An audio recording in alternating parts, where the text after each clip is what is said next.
ડભોઈ તાલુકાના યાત્રાધામ કરનાળી નર્મદા કિનારે આવેલું કુબેર દાદાના મંદિર ખાતે બુધવારે અમાસ હોય, જેને લઈને ભક્તોની ભીડ જામી હતી। મંદિરમાં દર્શન કર્યા। આજે બુધવારે અમાસ હોય, લોકોએ નર્મદા નદીમાં ડૂબકી લગાવીને સ્નાન કરવામાં આવ્યું હતું। ત્યારબાદ કુબેર દાદાને દર્શન કરી દૂધ લઈને ફૂલ અને નારિયેળ ચડાવીને દર્શન કરવામાં આવ્યા હતા। આજે મૌની અમાસ, જાણો તેનું મહત્વ।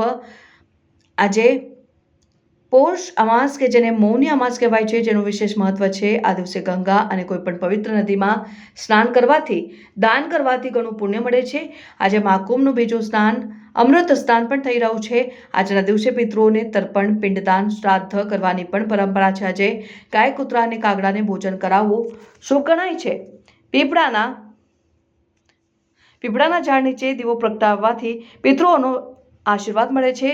તીર્થના શ્રી કુબેર ભંડારી મહાદેવના દર્શનાર્થે સેંકડો શ્રદ્ધાળુઓ ઉમટ્યા। તીર્થક્ષેત્ર કરનાળીના નર્મદા કિનારે આવેલા અને શ્રદ્ધાળુઓને ફળ આપનાર એકમાત્ર શ્રી કુબેર ભંડારી મહાદેવ મંદિરનો મહિમા રહેલો છે। કુબેર દાદાના દર્શન પૂજન કરવાથી શ્રદ્ધાળુઓએ સુખ શાંતિ પ્રાપ્ત થતી હોય છે। ને કુબેર ભંડારી મંદિરે 5 અમાસ ભરવાના મહિમાનું અનુલક્ષીને લાખો શ્રદ્ધાળુઓ અહીં પધારતા હોય છે।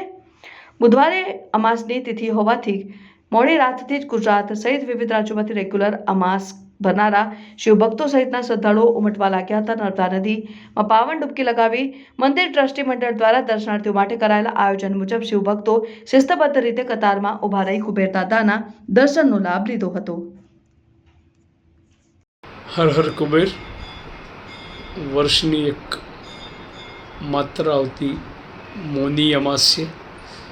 પોષ મહિનાની અમાવસ્યાને મૌની અમાવસ તરીકે લોકો ઉજવે છે। ખૂબ શ્રદ્ધાને વાળી આ અમાસ છે। આ વર્ષે 144 વર્ષના અંતે પ્રયાગરાજમાં મહાકુંભની આયોજન થઈ ગયું છે। કરોડો લોકો સનાતન ધર્મના સાક્ષી બનીને પ્રયાગરાજમાં સ્નાન કરવા જાય છે। આજે એક મૌની અમાસના દિવસે આપણા દેશની જે 7 પવિત્ર નદીઓ છે, એ પવિત્ર નદીમાં કોઈ પણ નદીમાં સ્નાન કરવાથી ગંગા નદીમાં સ્નાન કરવા જેટલું જ પુણ્ય મળે છે। જ્યાં સુધી તારા સ્નાન હોય છે ત્યાં સુધી એવી માન્યતા છે કે રેવા નદીમાં નર્મદા નદીમાં ગંગાનું પ્રવાહ આવતો હોય છે। એટલે સવારે સૂર્યોદય પહેલાં જે સ્નાન કરે અને ગંગા નદીમાં જ સ્નાન કરે એટલું પુણ્ય મળે છે। આજે અમાવસ્યાના દિવસે આપ સૌ લોકો અહીંયા ભાવિક ભક્તોની ભીડ જોઈ રહ્યા છો। મંદિર તરફથી શક્ય એટલી વ્યવસ્થા કરવામાં આવે છે।